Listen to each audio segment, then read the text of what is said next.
l'étude de cas numéro 1 concerne la société Cream Cracker. Donc, Cream Cracker, il a un fournisseur appelé Britannia et un client appelé Golden Ark. L'entreprise commercialise pour le moment 2 articles, donc Chocolate Chip Cookies Pack et Oreo Choco Biscuit Pack. Nous avons des informations concernant le fournisseur. Nous avons des informations concernant notre compagnie. Nous avons aussi des informations concernant le client. Nous avons des informations concernant les paiements. Le paiement de la facture d'achat et aussi le paiement de la facture de vente. Nous avons aussi des informations concernant le salarié Donald Hink. Et on nous donne quelques informations ici en bas. On nous dit comme quoi le début de l'activité, de l'exercice, c'est le 1er janvier 2022. Donc, l'entreprise, il achète, il stocke, il revend. Donc, il fait ce qu'on appelle vente au détail. Vente au détail ou bien commerce de détail. Donc, on va aller tout de suite ouvrir le système Sage 50. Ça va pas long. Donc, la première ligne, c'est ouvrir l'entreprise fictive qui vient avec le système. C'est une entreprise en Colombie-Britannique, juste pour avoir une idée sur les factures d'achat, de vente, règlements, les documents comptables, les états financiers, etc. Maintenant, la deuxième ligne, ou bien la deuxième option, ou bien la deuxième sélection, c'est la création d'une nouvelle entreprise. Quand vous allez créer une entreprise, quand vous allez donc la deuxième option, la deuxième ligne, concerne la création d'une nouvelle entreprise dans le système. Si vous êtes un comptable autonome, par exemple, vous avez 10 ou 20 entreprises, ben, vous allez créer chaque entreprise avec la deuxième option. Troisième option, restaurer à partir d'une sauvegarde. Restaurer à partir d'une sauvegarde. Qu'est-ce que ça veut dire? Ça veut dire que on ne fait pas confiance généralement dans certains systèmes si jamais vous avez sauvegardé votre travail. Le lendemain, vous ne trouvez pas votre travail ou bien il ne veut pas s'ouvrir. Ou bien vous l'avez ouvert, mais vous avez saisi quelque chose et tout a été bousillé. C'est quoi la solution? La meilleure solution, c'est toujours faire un backup, une copie de sauvegarde. Avant de sortir de votre bureau, vous allez faire ce qu'on appelle une copie de sauvegarde. Une copie de sauvegarde qui est une copie, un fichier compressé. Je vais vous montrer comment il faut faire. Et dans l'examen, il faut déposer une copie de sauvegarde. Je vais vous expliquer pourquoi.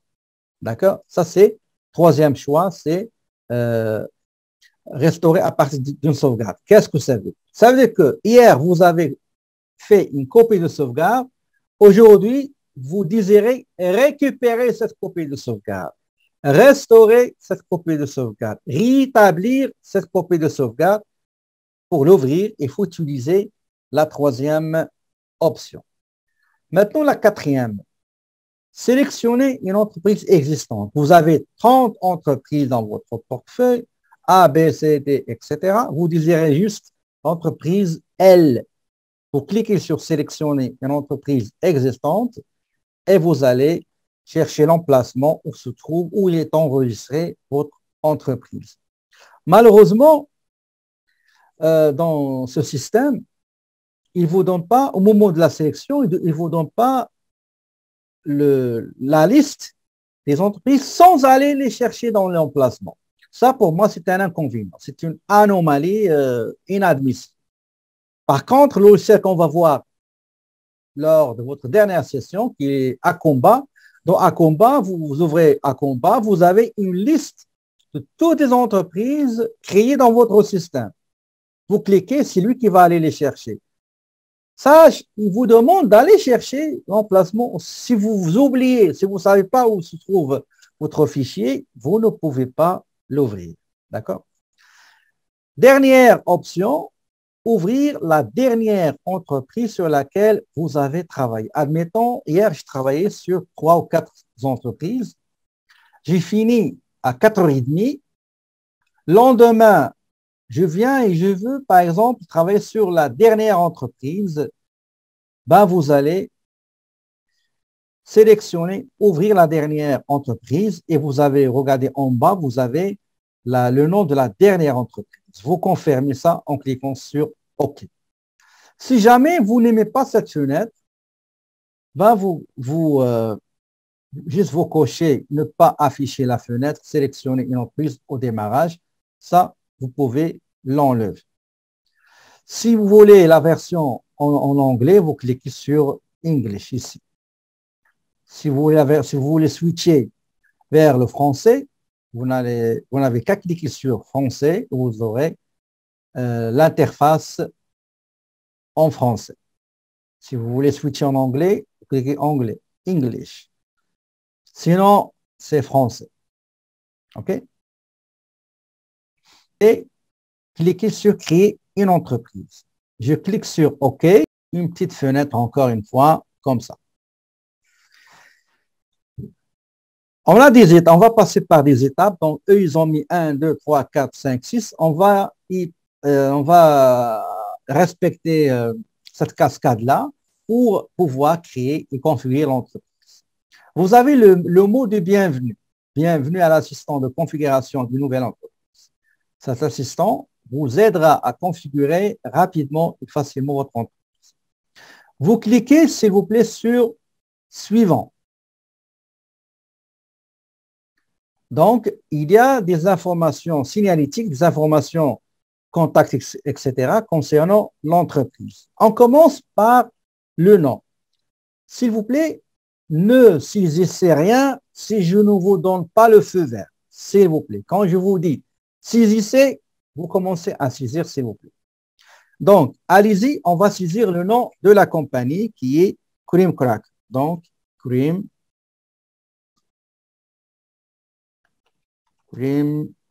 Cracker. Cream Crack.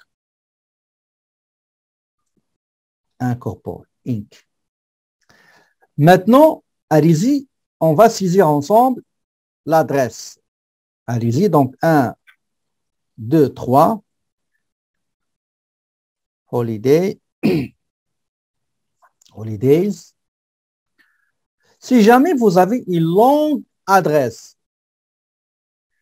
la première case, rue 1, ben, vous n'arrivez pas à compléter l'adresse, vous passez à la deuxième ligne qui est le complément de l'adresse. Donc, si jamais vous n'avez plus d'espace pour l'adresse, vous descendez en bas ici, juste en dessous là, vous allez trouver rue 2 et compléter l'adresse.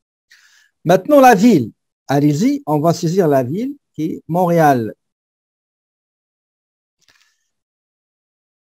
Là, il faut faire attention. Pour la province, il y en a qui, j'ai eu pas mal d'étudiants dans l'examen, ils oublient. Et vous allez voir que durant les sites de cas, il y aura quelqu'un qui va me dire, monsieur, je ne trouve pas la TVQ. Je ne trouve pas la TVQ et le taux de la TPS, il est bizarre. La réponse est simple. Vous avez choisi autre province que le Québec. Il faut sélectionner la province dans laquelle vous avez votre business. Donc, je sélectionne Québec.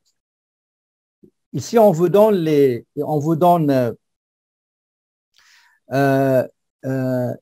10 provinces, donc Québec, Ontario, Manitoba, Alberta, Saskatchewan, Colombie-Britannique, Nouvelle-Écosse, Nouveau-Brunswick, Île-du-Prince-Édouard, Terre-Neuve et Labrador, et les 3 territoires, Yakin, Nunavut, territoire nord-ouest. Vous sélectionnez le Québec et ne faites rien, s'il vous plaît, je vais vous expliquer une chose.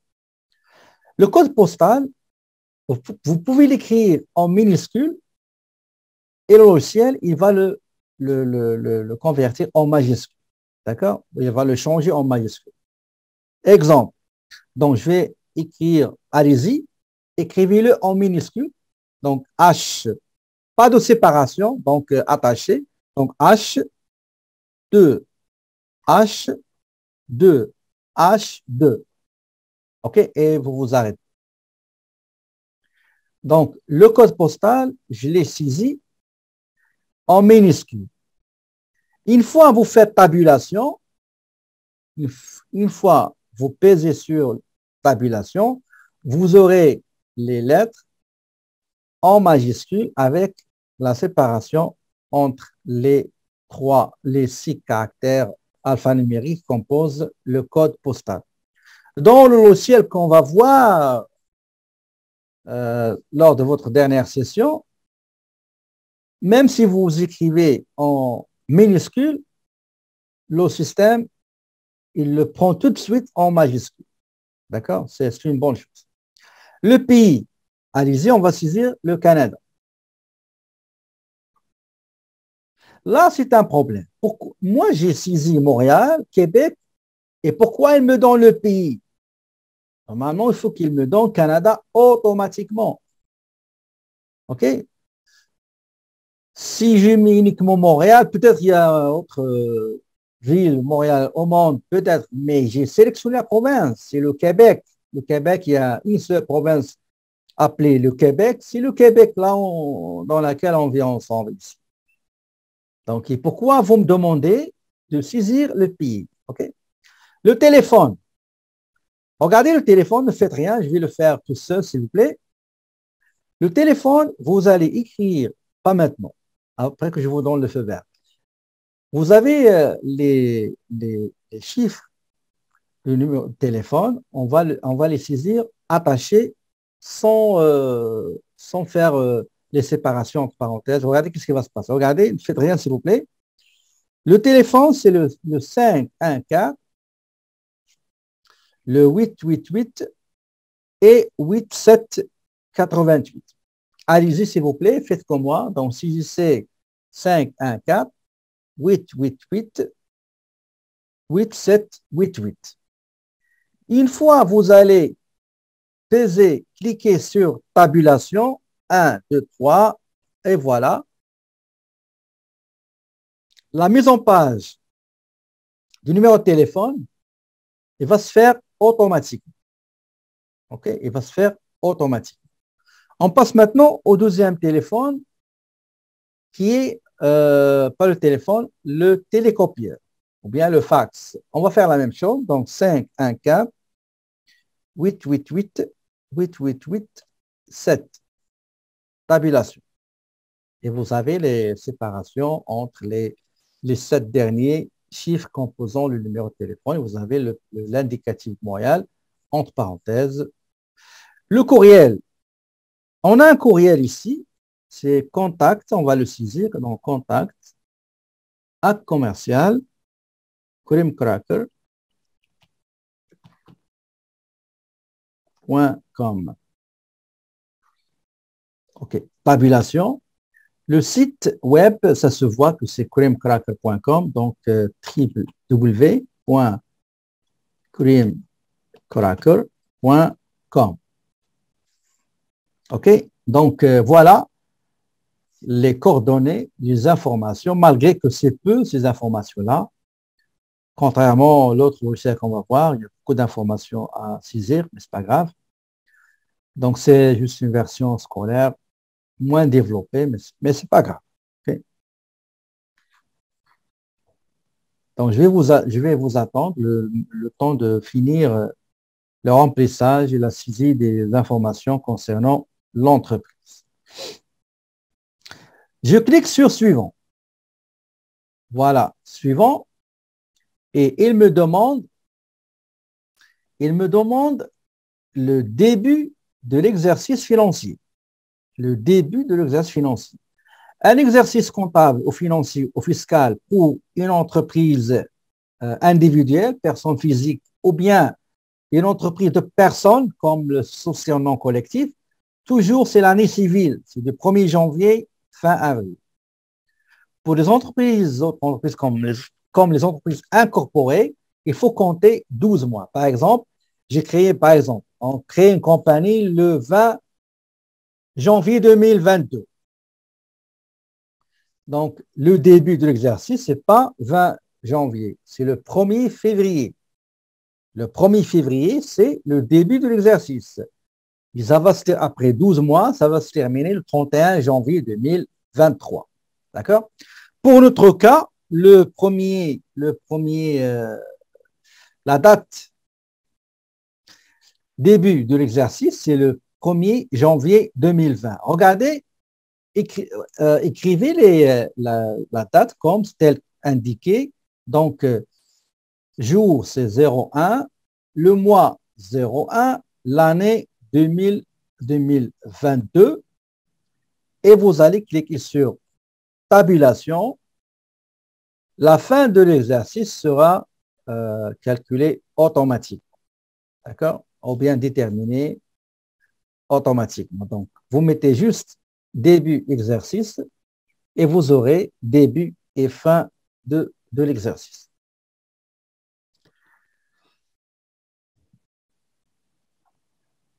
Si jamais vous vous rendez compte que vous vous êtes trompé dans des informations, soit vous cliquez sur précédent, vous modifiez l'information à modifier. Sinon, quand on crée l'entreprise, on peut entrer et modifier et corriger les erreurs. Après, je clique sur suivant. Ici, le logiciel, il vous propose trois choix concernant le plan comptable, concernant la charte des comptes, concernant la liste des comptes. La première, qu'est-ce qu'il vous dit? Est-ce que vous désirez que je vous donne, moi, le logiciel, le système, est-ce que vous désirez que je vous donne un plan comptable qui correspond à la nature de votre activité? Si vous êtes une pharmacie, je peux vous donner un plan comptable déjà préétabli pour les pharmacies. Vous êtes un comptable, vous êtes une garderie, vous êtes un transporteur, vous êtes une agence d'assurance, vous êtes un établissement d'enseignement. Juste donnez-moi votre activité et je vais vous fournir, je vais vous proposer un plan comptable approprié inhérent à votre secteur d'activité. Et c'est fort recommandé. Autre choix, si vous ne désirez pas le premier, si jamais, avant d'acheter SAL 50, vous travaillez avec QuickBooks ou bien Quicken ou bien MyOB, Mind Your Own Business. Est-ce que vous pouvez importer vos données, le plan comptable qui était dans ces anciens logiciels que vous avez laissés, un ou deux, je sais pas moi, ça dépend, et que vous désirez les garder pour les intégrer dans Sage 50. Sinon, le dernier choix, il va vous dire, écoutez, concevez votre plan comptable par vous-même. Ça, c'est pas conseillé. Pourquoi? Parce que ça va prendre du temps. Pour les petites entreprises qui ont juste quelques comptes, c'est correct. Mais c'est préférable, c'est recommandé d'utiliser le premier choix. Donc, on va sélectionner le premier choix et on va cliquer sur suivant. Tout d'abord, il demande la forme juridique de l'entreprise. Est-ce que c'est une entreprise individuelle de personnes physiques ou bien un partenariat sous forme de société de personnes, comme par exemple le société non collectif qu'on a vu ensemble dans le chapitre 8, cours comptabilité 2, ou bien c'est une entreprise incorporée, comme on a vu, société par action, qu'on a vu dans le chapitre numéro 9, comptabilité 2. Ici, c'est incorporé, donc, les actionnaires. Je clique ici. Maintenant, quel est le type d'industrie?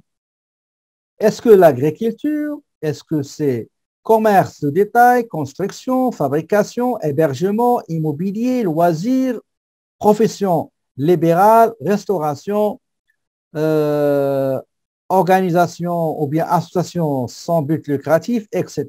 Ici, on fait le commerce de détail. Une fois que vous allez sélectionner commerce de détail, automatiquement, le type d'entreprise, c'est établissement de détail. D'accord? Donc, je sélectionne le type ou bien la forme juridique de l'entreprise. Je sélectionne le type d'industrie ou d'activité qui est le commerce de détail, pour le cas ici, et automatiquement, va vous donner le type d'entreprise. Si vous désirez visualiser, visionner la liste des comptes, vous cliquez ici, visionner la liste des comptes. Ça, c'est le plan comptable proposé, recommandé, suggéré, fourni par le système selon le type ou la nature de votre activité, forme juridique, etc. Vous voyez? Si vous désirez imprimer le plan comptable, vous cliquez sur imprimer. Sinon, vous cliquez sur OK. D'accord? Plage des comptes. On clique sur plage des comptes. Si vous vous rappelez, quand je vous ai enseigné le cours de comptabilité 2, je vous ai dit qu'il y a plusieurs comptes qu'on a vus en comptabilité 2 que vous n'allez pas trouver normalement en réalité, comme 11,05 TPS à recevoir, 11,10 TVQ à recevoir, etc. Non, les taxes, vous allez trouver toujours dans le passif. Okay? La structure et les plages des comptes, c'est qu'il y a autre nom différent de commerce. Si vous faites commerce de détail, c'est le seul le nom de l'activité. Si vous faites d'autres activités, si vous faites vous avez une boulangerie, il y a boulangerie. Si vous êtes fleuriste, ok, il y a fleuriste aussi. Donc, il y a tout type. Si jamais vous ne trouvez pas votre activité, vous allez cliquer sur autre. C'est tout. Autre, et à ce moment-là, vous allez prendre un plan comptable pour autre, pour une activité qui n'a pas été bien déterminée. C'est à vous de la déterminer. Donc, pour l'actif, les comptes de l'actif, toujours, ils commencent par 1000 et se terminent par 1999. On peut ajouter, ici, on a 4 chiffres. Je peux mettre, par exemple, le 5 ou 6 ou 7 ou même 8 chiffres, mais pour alléger, donc, on va garder 4. Tous les comptes qui portent le numéro qui se situe entre 1000 et 1997, c'est un compte qui appartient à l'actif. C'est un compte qui appartient à l'actif. L'actif, c'est ce que l'entreprise possède. Tout compte